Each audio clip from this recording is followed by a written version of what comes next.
that was a interesting weekend, and I'm not. I don't know. I felt like I actually bowled okay, but I didn't feel like I was very sharp. Like for some reason, I'm not really sure. I'm just not practicing enough. Not really keeping up with doing what I need to do. I did a few reviews last week and whatnot. Practiced a few days, but not really putting the time in where it needs to be in order to execute to top level. I got to 80 over for the 8 games. It took about 100 and what was it, 150 over or something to make match play. Never really felt like my ball reaction was that bad, but couldn't figure out a way to get all of them to fall. There's just too many variables that come into play, and that kind of made it. We were talking a little bit. A few of the guys out there, we were talking about like the Olympics and how bowling isn't in the Olympics, and just talking about some of the things that keep it from the Olympics, which would be, like bowling balls, for instance. The bowling balls make it very tough because, having a specific ball in your hand can be an advantage. Now, yes, we can argue that there's knowledge that needs to be had in order to choose the right bowling ball, which is very true. So you can't really knock these players who end up finding the right ball or having the right ball for the right condition a lot of times. Guys like EJ Tackett, Belmo, some of the best bowlers in the world, Simo, they always seem to have the right ball in their hand. Granted, they're using pretty much a lot of the same bowling balls week in and week out, but they know how to match those bowling balls up. But the old adage is true where you just can't out bowl bad ball reaction. If your ball reaction isn't up to snuff, you're kind of in trouble. And especially out there when the scores are higher and you got to average at least 220, you need a four bagger or three doubles in order to. Why am I yawning so much? Well, I mean, it is still the morning, so whatever. Hold on, let me get a sip of coffee. All right, no, I'm just kidding. But yeah, it's you can have the right ball in your hand that gives you the most room for error to get to the pocket, but that's not the right ball that's going to strike. Like that's kind of how I felt this weekend. Is I had a good ball in my hand, a couple of different good balls in my hand that allowed me to get to the pocket pretty easily, but they wouldn't go through the pins. They would either hook a little too early or a little too late, and would be switch 7, wrap 10, or flat 10. I stone 8 4 times this weekend, 3 in the first 3 games, and from there you just kind of knew when you start stone 8ing, and leaving a bunch of corner pins. You're just like, it's probably going to be one of them days. Probably just have to take your licks and keep trying to learn, try to figure something out. But I think I can attribute a lot of it to just not being as sharp, also not being as crisp at the bottom of the swing, not being as clean with my release. Just little things like that can make a big difference in ball reaction. So a lot of the times when you're struggling to get a ball to go through the pins the right way, it's generally you, as far as not being clean enough at the bottom, not getting your hand out fast enough, not rotating properly, just not doing the little things crisply to have a well-executed shot. So you can put a lot of that on yourself, but there are times when it doesn't matter how good you throw it.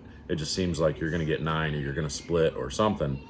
So that's one of the factors that kind of comes into play when it comes to how well you do is, the equipment itself sometimes can be more important than how well you throw it.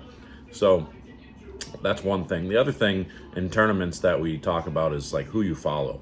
If you don't have the right cross of who you follow, if you're following some people that are playing the lanes weird or using surfaces of bowling balls that are, destroying the fronts and, whatever it may be, maybe they're using urethane in the wrong part of the lane. I don't know. Anything can happen.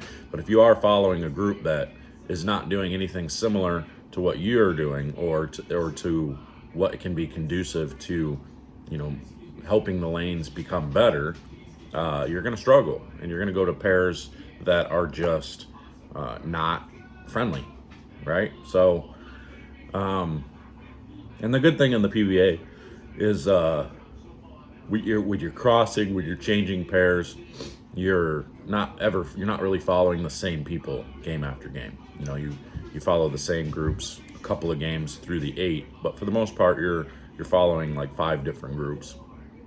But that's the other thing is, if you catch the wrong group, if you follow the wrong group at the wrong time, there's just a lot that goes into it. Like if they're deciding to use urethane game 1, and now you have to follow them, and then you follow them again in game 6, but now they're using reactive and using a bunch of surface in the middle of the lane.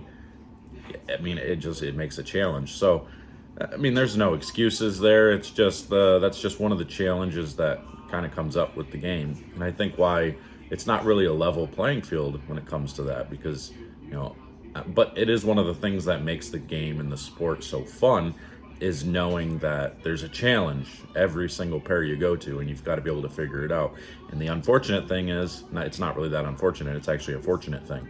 If you're not sharp, if you're not in shape, if you're not, if you're not practiced up, it's gonna make it really, really hard to be able to read the lanes, to throw the shots that you need to throw, and do everything you need to do. So just kind of keep that in mind when it comes to a lot of these things. But yeah, as far as like the Olympics go, I'm not so sure too many people are real concerned about it anymore. I mean, it would be nice to see the game make it to the Olympics, but with the way the committees and everything are kind of collapsing, and the way the World Games and all that are kind of being canceled, and everything that's going on there, I mean, it's tough to say what's going to happen in the future as far as like Olympic bowling goes, but we'll see what happens. I don't think, I don't know, I think there's just way too many variables. I think the only way bowling could ever be in the Olympics is if somehow it was a competition, everybody was on the same pair of lanes, everybody had to use the same bowling ball, that type of thing. That's the only way I could see, because then, even then, you still have uncontrollable variables, because when you oil the lanes throughout the day, or when those pairs of lanes are oiled, is going to make a difference. If it's warm outside, if it's colder outside, if it's in the morning, if it's at night. It's kind of just like with, it's just like golf, right? If you're in one of the early rounds and you get out early in the morning when there's still moisture in the air, your ball's not going to travel as far, and the greens might be a little bit slower. Where you get later in the afternoon, the air's thinner, the ball's going to travel farther, but the greens are going to be a little bit faster because they're drying out. That it's just a lot of things come into play in golf, just like it does in bowling. So it's kind of fun knowing that these things happen.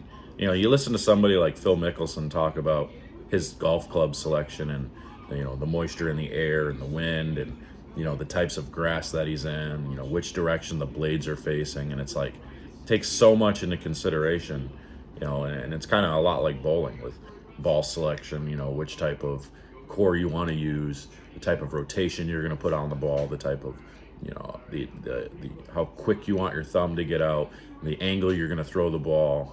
There's so many different things that come into play. Even as far as looking at the racks, is the rack off spot? Okay, I need this ball to be higher flush because the rack is, not in the right, not set up properly. Just little things like that always come into play when you're bowling. So I don't know. Let me know what you guys think in the comments below about bowling in the Olympics. Do you think it's going to make it there eventually? Do you think we're going to move into the right direction and somehow find a way to get in there? I mean, things like skateboarding and, water polo, I don't know. There's an awful lot of stuff that has made it into the Olympics so far that you wouldn't think would, but maybe bowling will be one of those things here coming up. So anyway, I'm out of here. Just wanted to talk a little bit, see what y'all thought about that. Comment below, like, subscribe, all that. We'll talk again here pretty soon.